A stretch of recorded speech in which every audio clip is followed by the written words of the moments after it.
Hello everyone, কেমন আছো তোমরা? আশা করছি সবাই ভালো আছো। চলো একটু ঘুরতে যাই।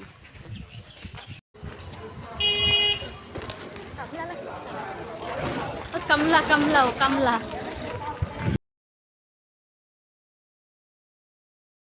হ্যালো বন্ধুরা, আশা করছি তোমরা সবাই ভালো আছো, আমিও ভালো আছি। আর তোমাদের সাথে প্রথমেই তো শেয়ার করলামই আমরা ঘুরতে যাচ্ছি। তো কার সাথে যাচ্ছি সেটাও তো দেখেই নিলে। তো আর কি, চলো আজকে আমি আর আমার বোন দুজনে বেরিয়ে পড়েছিলাম একটু ঘুরতে। মানে দুজন অনেক দিন ধরে একসাথে সময় কাটাই না, তাই আজকে ভাবলাম চলো দুজনে একটু সময় কাটানো যাক। তো আলিপুরে গেলেই কিন্তু মামাবাড়ির থেকে সামনাসামনি অনেকই ঘোরার জায়গা। তো আর কি, আজকে বেরিয়ে পড়েছিলাম ওই সব জায়গার উদ্দেশ্যে যা ছোটোবেলায় গিয়ে অনেক ঘুরতাম, বাট এখন গিয়ে আর সময়ের অভাবে ঘুরতে যাওয়া হয় না। যখন আজকে একটু টাইম পেয়েছিলাম ভাবলাম চলো তাহলে একটু ঘুরে দেখা যাক। বর্ষিতাকে রেখেই কিন্তু চলে গেছিলাম, কারণ বর্ষিতা একদমই যেতে চাচ্ছিল না। আর আলিপুরে গেলে যেহেতু আমার মামাতো ভাইয়েরা বর্ষিতার সাথে খুবই ক্লোজ, তার জন্য ওদের সাথেই খেলা করছিল। আমি আর বুনুই কিন্তু বেরিয়ে পড়েছিলাম। পরে এই যে দেখো, ঘুরতে ঘুরতে আমরা চলে গেছি মাঝের ডাবলি টি স্টেটে। তো এটা কিন্তু একদমই আমার মামাবাড়ির সামনে। তো মামাবাড়ির থেকে অটোতে চড়ে আমরা প্রথমে চলে গেছিলাম এখানে। তারপরে আর কি দুজনে একটু সুন্দর সময় কাটানো, একটু ফটো সেশন আর কি। তারপরে আমরা কিন্তু এই যে এখানে যে চা তৈরি হচ্ছিল সেটাও দেখেছিলাম, বাট ওখানে ভিডিওটা অ্যালাউ ছিল না, তার জন্য আর ভিডিওটা করতে পারলাম না। এই জায়গাগুলো কিন্তু আমার খুবই পছন্দের, কারণ ছোটোবেলা যখনই মামা বাড়িতে এসে 1-2 দিন থাকতাম, একদিন হলেও কিন্তু এই দিকে ঘুরতে আসতাম। কারণ সামনেই থাকতো চা বাগান, নদী, তাহলে এসব না ঘুরলে কি আর হয়? তো সত্যি কথা আমার খুবই পছন্দের জায়গা। তো বুনু আমাকে বলল, কী রে তুই তো অনেক দিন ধরে ঘুরতে যাস না, চল ওদিকে ঘুরে আসি। আর কি, হাজবেন্ডও যেহেতু যায়নি মামা বাড়িতে, আমরা চলে গেলাম ঘুরতে। আর বর্ষিতা তো বাড়িতেই ছিল। সত্যি এরকম মাঝে মধ্যে একটু বেরিয়ে গেলে একা একা নিজের মতো করে কতই না ভালো লাগে। তারপরে আর কি, বুনু বলে চল একটু ফটো তুলি, ভিডিও করে দিই। আর বুনু গেলে না আমার এটা দারুণ মজা হয়, বিকজ হচ্ছে ও ভিডিও ফটো সবই করে দেয়।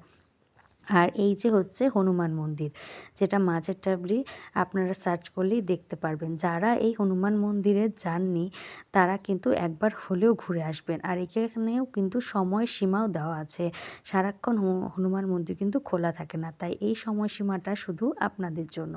তো আমরা কিন্তু যখন গেছিলাম তখন মোটামুটি 1টা কি 1:30 বাজে দুপুরবেলা, তার জন্য আমরা হনুমান মন্দিরটা কিন্তু বন্ধ পেয়েছিলাম। বিকেলবেলা বা সকালবেলা গেলে কিন্তু মন্দিরটা খোলা পাওয়া যায়।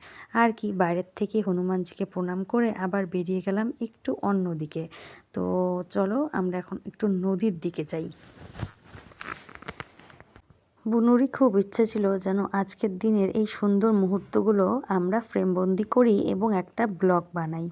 তার জন্যই অনেক দিন ধরেই তোমাদের সাথে কোনো ব্লগই শেয়ার করা হয় না, সময়ের অভাবেই বলো আর অনিচ্ছার কারণেই বলো। তো যাই হোক, আজকে এই বুনুর জন্যই আবার এই যে সময়টা একটা ফ্রেমবন্দি করলাম। এই যে দেখো পেছনে এই জঙ্গল, আমরা কোন জঙ্গলে আছি জানি না, তো ঘুরতে এসেছি দেখো। ফরেস্ট। টাটা। বলে না, ছ্যাবলামির একটা সীমা আছে, কিন্তু যখন দুই বোন একসাথে হয়ে যায় আমাদের ছ্যাবলামিটা দেখো প্লিজ, কিছু বলার মতো না, এত সুন্দর সুন্দর আমরা ছ্যাবলামি করি। Hello, excuse me. This is for you. Thank you. আমাদের মনে হলো ফার্স্ট টেকটা ভালো ছিল না, চলো second take. Hello, excuse me. Yes. This is for you. Oh really? Thank Yes. You. Thank you so much. তোমরা যারা যারা ভিডিওটা দেখছো তারা কিন্তু অবশ্যই বলো ফার্স্ট টেকটা ভালো ছিল না সেকেন্ড টেকটা। তোমাদের জন্য কিন্তু এই টেকগুলো পুরোটাই দিয়ে দিলাম। এবার আর কি, একটু চা বাগানে ঢুকে গেলাম। এই যে দেখো ও যে কি করছে, আমাকে কোন দিকে কি করছে বুঝতেই পারছি না। তারপরে আর কি, এখানেও কিছুটা সময় ভিডিও আর ঘোরাঘুরি, আমি তো ঘুরতে গিয়ে পড়েই যাচ্ছিলাম। তারপরে যাই হোক, নিজেকে সামলে নিলাম। চলো এই চা বাগানের মাঝখান দিয়ে এবার বেরোই তোমাদের জন্য। তো তোমাদের ভিডিওগুলো কেমন লাগলো বলো। যদি তোমরা দেখতে চাও আমার আরও ভিডিও বা ডেইলি ব্লগ, তো অবশ্যই কিন্তু কমেন্ট করে জানিও, তাহলে আমি আবারও শুরু করব। সত্যি কথা বলতে একবার যখন ইউটিউব চ্যানেল নষ্ট হয়ে যায় আবার নতুন করে চ্যানেল শুরু করতে হয়, তখন মনটা কিন্তু ভেঙেই যায়। আমারও কিন্তু সেম এটাই হয়েছিল। তার জন্যই কিন্তু আমি ইউটিউবে আবার ব্লগ করা ছেড়েই দিয়েছিলাম। এত সাবস্ক্রাইব, 1000 সাবস্ক্রাইব হওয়ার পরেও যখন মানে ওটাতে আর ভিডিও ছাড়তে পারছি না বা চ্যানেলটাই নষ্ট হয়ে গেল, মনটা কতটা খারাপ লাগতে পারে যাদের সাথে হয়েছে শুধুমাত্র কিন্তু তারাই জানে। তো চলো এখন আমরা যাচ্ছি বাড়ির উদ্দেশ্যে। তো তোমরা যদি কেউ ভিজিট করতে চাও এই মানে জায়গাটাতে অবশ্যই আসতে পারো। দারুণ সুন্দর জায়গা। আর সত্যি কথা বললে আসলে সববারই ভালো লাগবে। ছোট থেকে বড় সারাটা দিন কিন্তু তোমরা অনায়াসেই কাটাতে পারবে এই জায়গায়।